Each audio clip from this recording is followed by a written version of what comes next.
চট্টগ্রামের চারুকলা ইনস্টিটিউট পহেলা বৈশাখ একদিন পরেই। এই উপলক্ষে চারুকলা ইনস্টিটিউট নানা মঙ্গল শোভাযাত্রার জন্য নানা কিছুর আয়োজন করেছে। যেমন দেখতে পাচ্ছেন হাতি, পাশাপাশি বিশাল মোড়ক এই শোভাযাত্রায় এগুলি স্থান পাবে। পাশাপাশি আরেকটা জিনিস করা হয়েছে, সেগুলো রঙটা এখনো পরিপূর্ণ করা হয়নি। মঙ্গল শোভাযাত্রার জন্য মোটামুটি প্রস্তুতি গ্রহণ করেছে। যে আনুষঙ্গিক আরও কিছু আছে, এগুলো শুধু তারা তৈরি করেছে এবং কেউ চাইলে কিন্তু কিনতেও পারবে। আপনারা দেখুন, পাশাপাশি এই যে এখানে রং আছে, চারুকলার যারা স্টুডেন্ট শিক্ষার্থী আছেন তারা এই রং দিয়ে তৈরি করছেন এবং যেই জিনিসগুলো এখনো আছে ওনারা বলছেন যে এগুলো তারা এর মধ্যে অনেক কিছু বিক্রি করেছেন, আর কিছু আছে বিক্রি করার জন্য। এই হচ্ছে চারুকলা ইনস্টিটিউটটি খুবই সুন্দর, চট্টগ্রামের ঢাকা বিশ্ববিদ্যালয় থেকে অনেক দূরে এই চারুকলা ইনস্টিটিউট।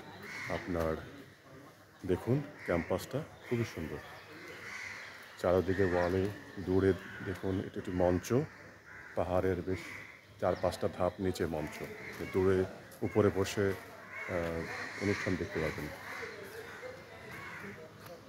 এই হচ্ছে, আর যেখানে স্থাপনাগুলো রাখা আছে এই গ্যালারিটির নাম শিল্পী রশিদ চৌধুরী আর্ট গ্যালারি।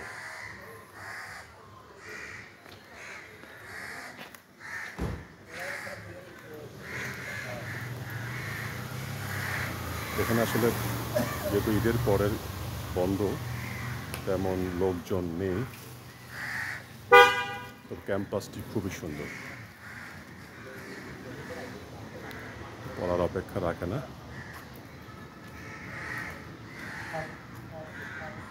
দেখুন লেখা আছে চারুকলা ইনস্টিটিউট চট্টগ্রাম বিশ্ববিদ্যালয়, 721 বাদশাহ মিয়া সড়ক। খুবই সুন্দর।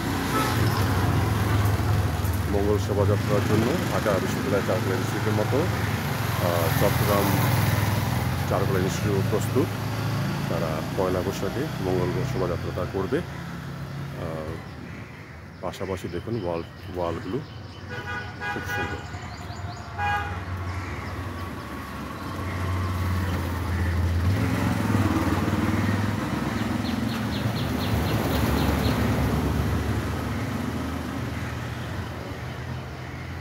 সুন্দর একটা ক্যাম্পাস চট্টগ্রামের চারুকলা ইনস্টিটিউট থেকে। বিকাশে কম খরচে ক্যাশ আউটের লিমিট বেড়ে 50,000, প্রিয় এজেন্টও 2টা।